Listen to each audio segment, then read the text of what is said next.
Alright, we're working with the 2007 Chevy Avalanche that has a fuel problem. What would happen is the truck, every time I would put gas in it, go to the gas station, didn't matter if I had a quarter tank, half tank, or it was empty, and it didn't matter if I put in any amount of fuel.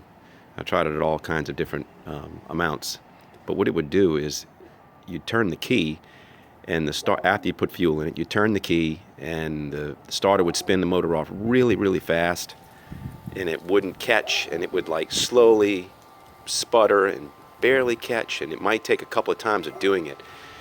It almost acted like it was free spinning, but I looked up some things on the internet, and from what I've learned, there's a fuel vapor canister in the back of the truck that is part of the recirculation system for the fuel, and it goes bad.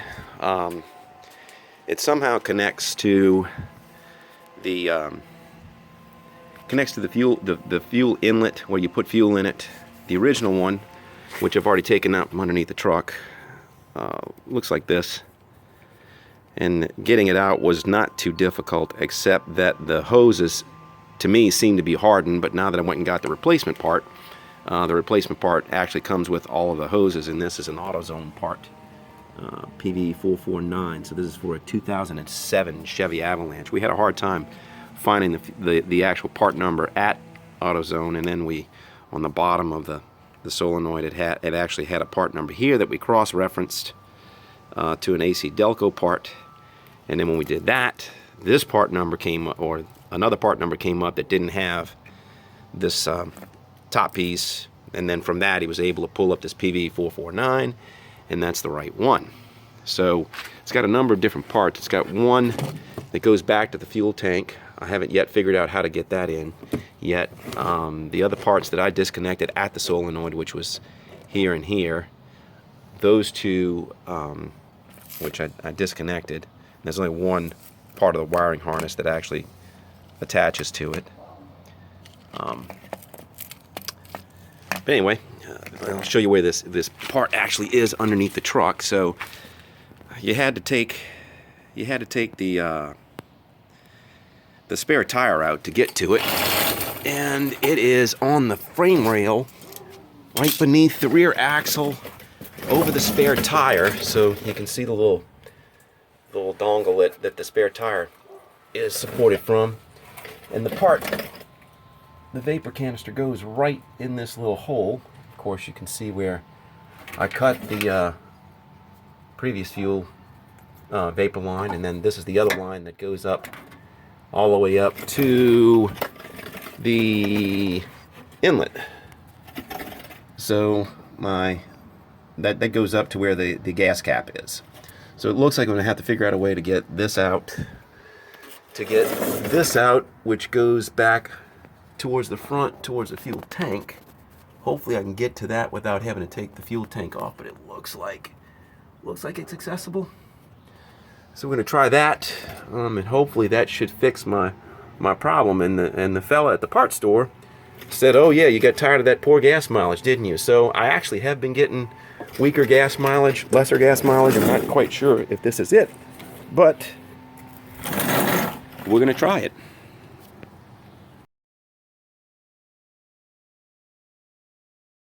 Okay, so we got the parts out and learned a few things along the way there. This is the original vapor canister, or the Purge Solenoid, and it's compared to the new one. And like I said, the new one comes with all the hoses. So there's a hardened hose. It's not really. It's every bit as much a plastic pipe as it is a hose. So it's real hard. It's very hardy and durable. The interior looks like it's lined. I guess it's part of the for ethanol laced fuels. But the clip on the end, the one that went to the fuel tank, or it's right next to the fuel tank, it goes to whatever other device is underneath there.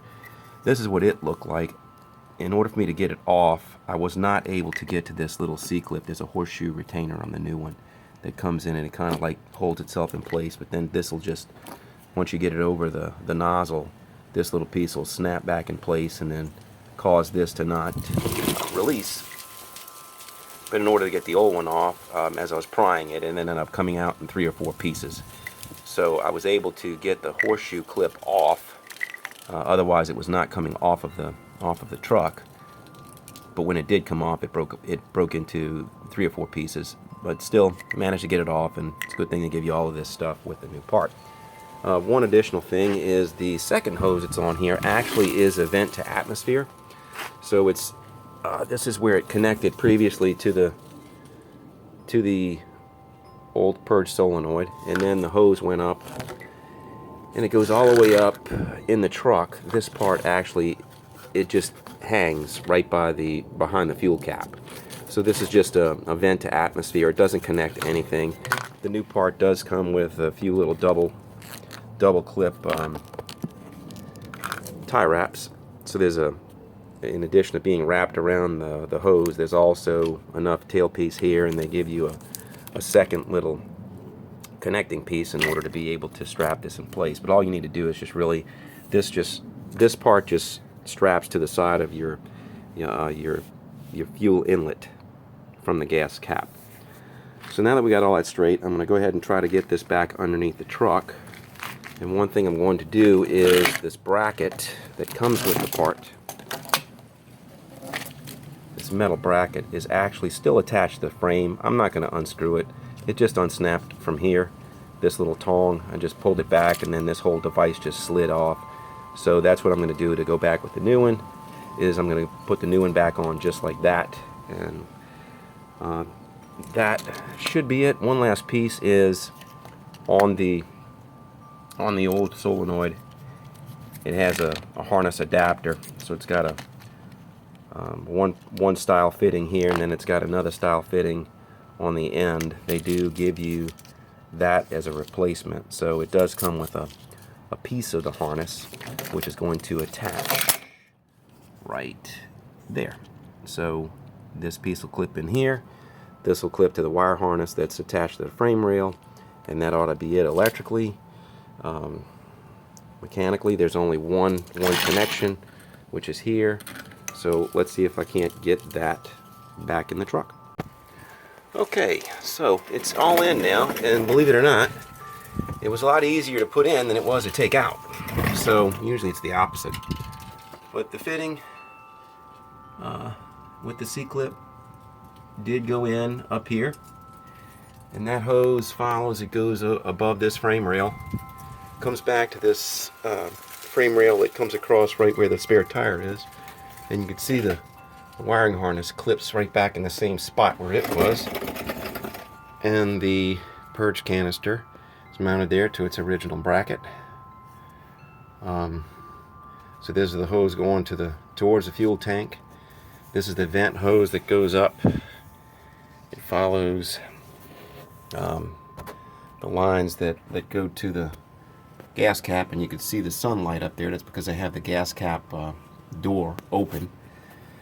I didn't find that the 2 electrical ties were enough, so I put a third one up here. It sounded like this was going to be rattling around and banging around up there, so I didn't want that to be the case, so I tied with a third tie up there. But other than that, I mean, it's basically in.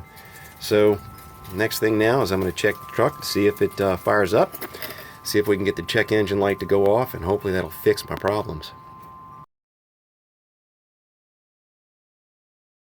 It is not correct then, because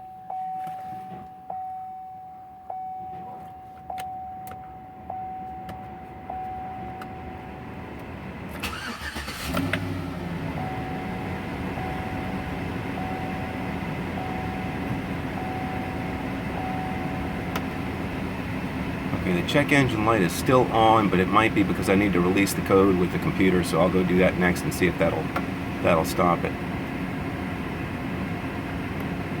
But at least the truck runs.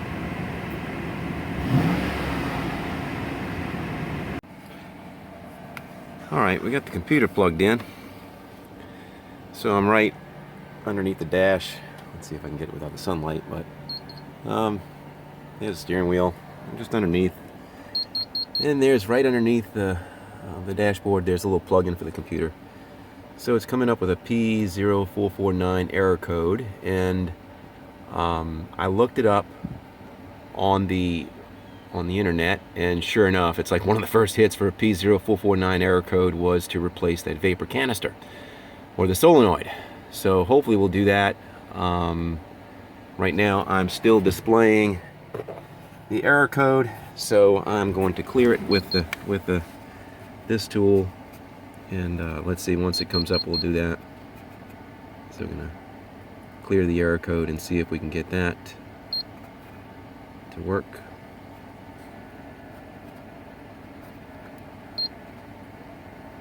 So it says that it's cleared, and sure enough, the check engine light is off. Hopefully it will stay that way. It's reading the code again. Let's see what it comes up with. No error codes. Okay, so let's see if that does it. That should be it.